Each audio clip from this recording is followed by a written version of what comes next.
Hi, I'm Sophia. This is Sophia Reviews. I review movies so you don't have to. The film opens with black words on a red background, T-Rex lyrics. Well, you're slim and you're weak and you've got the teeth of a hydra upon you. You're dirty, sweet, and you're my girl. These are not only really cool lyrics, they do a great job setting up the dark, mysterious tone of the film. I wonder how well a T-Rex would do playing guitar with those tiny little arms. We see a car driving through a forest. It pulls up to a white house. It's snowing. A little girl in a red jacket walks out of the house and through the snow. We see Longlegs, a pale, spooky clown-like man who's very creepy and off at all times. This creepazoid cannot be normal. He probably never even uses the warp whistle when he plays Mario 3. Just stomps through all 8 worlds like a pervert. He says, there she is, the almost birthday girl. Oh, but it seems I wore my long legs today. What would happen if I... Cut to opening credits of some genuinely sick boomer rock. Blair Underwood, our protagonist boss, says, all right, kids, this is the part where you get to do all the things the grown-ups don't want you to do anymore. Door to door, on foot, knock knock, have you seen this man? Just like in the movies. Partners have already been assigned so no one gets hurt feelings. Suspect likes to visit a certain kind of neighborhood. He's a middle-aged Caucasian male and not likely to go quietly, so let's always assume he's armed. We'll go alert and careful, that is all. You know who else likes to visit a certain type of neighborhood? Trick-or-treaters. If you don't have a ghost and a Dracula and several witches in the front yard, if your jack-o'-lantern game is weak, if you don't got candy being grasped by a severed hand bursting out of the dirt, they ain't knocking on your door. You probably got apples or toothpaste. Pulling a car up to the house, her partner, Agent Fisk, says, okay, well, I'm good to be the one who goes up and knocks. If you want to be the one who hangs back, Harker, you good? Yeah, I'm good, replies Agent Lee Harker. Fisk knocks on the door. He announces himself as FBI and his brains are promptly blown out. You know what really blows my mind? Still no Phantasy Star 5 for the Sega Genesis. When will that game come out? There is a scene where Lee is taking a test of her mental ability, sitting in a dark room. A voice on an intercom is asking her questions as a series of images flashes in front of her. It's like a YouTube comment section. Carter says, you beat that numbers generator 8 times. How'd you do that? Harker says, I also missed it 8 times, 50-50, like a pizza with double anchovies on one half and extra pineapple on the other. A pine-chovy split, as no one calls it. Half psychic is better than no psychic at all, I'd say, says Parker. Family of 4 lived in that house for 12 years. The Horns, nice people. Dad taught in college, coached T-ball, which is, of course, baseball, but everyone is dressed like Mr. T. Mom ran the church bake sale, and then 2 months ago they all got murdered inside. I get murdered inside when I put too much habanero and ghost pepper on my vegan tacos. We have 10 letters like it by the same hand, 10 houses, 10 families over the course of 30 years, and all of them signed with one word, Longlegs. Someone or something is making the fathers do it. Carter says all the victims' families have daughters whose birthdays are on the 14th of any given month. Only the Horns were actually murdered on that date. Why was Longlegs so horny for murdering them? Harker looks at pictures connected to some of the unsolved murders and hears tapes of the evidence.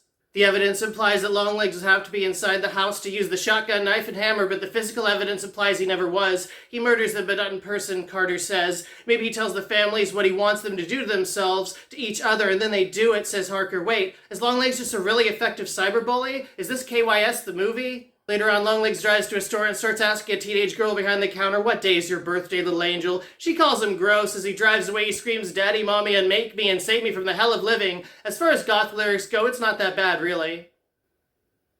In a flashback, Harker's a child and her mother sees Longlegs talking to her, which is, of course, creepy as fuck. She basically tells him to shove off, and he starts singing a really creepy song that ends in a primal scream. He says, let me in now and I can be nice. Make me go now and I'll have to come back. Not once, not twice, but as many times as I like. It's a genuinely disturbing scene in a genuinely disturbing film, but I have jokes anyway, so here goes. Once, twice, 3 times a Longlegs. Harker hands Carter the picture that she took that snowy day long ago, the pictures that rekindled the memory. Cut to Longlegs getting arrested. Harker plans to talk to Longlegs in order to get info about his accomplices. Cut back to that snowy day long ago. Longlegs tells Harker's mother he's a friend of a friend. She asks, what friend? He says, my friend. That lives downstairs, he adds, gesturing awkwardly downward. Downstairs? Downstairs from where?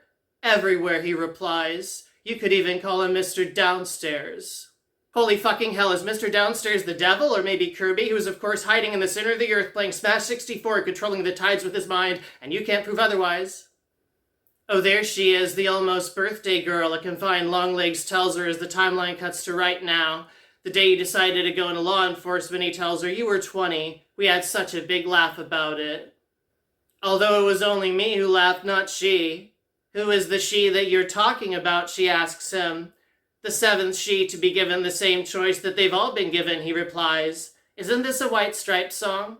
Crimson or clover, accept the gift and destroy it, and destroy yourself and yourselves, or keep it and bow down. But all the way down and get right down to the dirty, dirty work. The work that gets dirty as it cleans, like a mop, like a rag.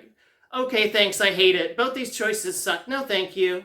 You don't work alone, do you, she asks. Someone's been helping you, an accomplice. He swings his body to the side while maintaining eye contact, and then says, knock, knock on the farmhouse door, and he swings his body to the other side. A nice lady with a Bible and a congratulations. He turns his face to her and... Why do them tits is such a weird thing to say, even for Longlegs? But your work's over, she says. It's done, and you're gonna be in here for the rest of your life. Yes, I am done, he says, but I won't only be in here. I'll be a little bit of everywhere, waiting in the wings, in the Father's wings. Who's been helping you, she asks. Well, I'll let you get started now, he says. Who is the man downstairs, she asks. Why don't you ask your mommy, he replies. My mother doesn't know anything, she says. He says, Hail Satan, and then bashes his face against the table until there's not much left of it, and he dies. And that's enough television for one day. Longlegs is my third favorite film of 2024. Satanic and disturbing, surreal yet grounded. Nick Cage is crushing it even by Nick Cage standards and becoming a serpentine monster of luciferic proportions.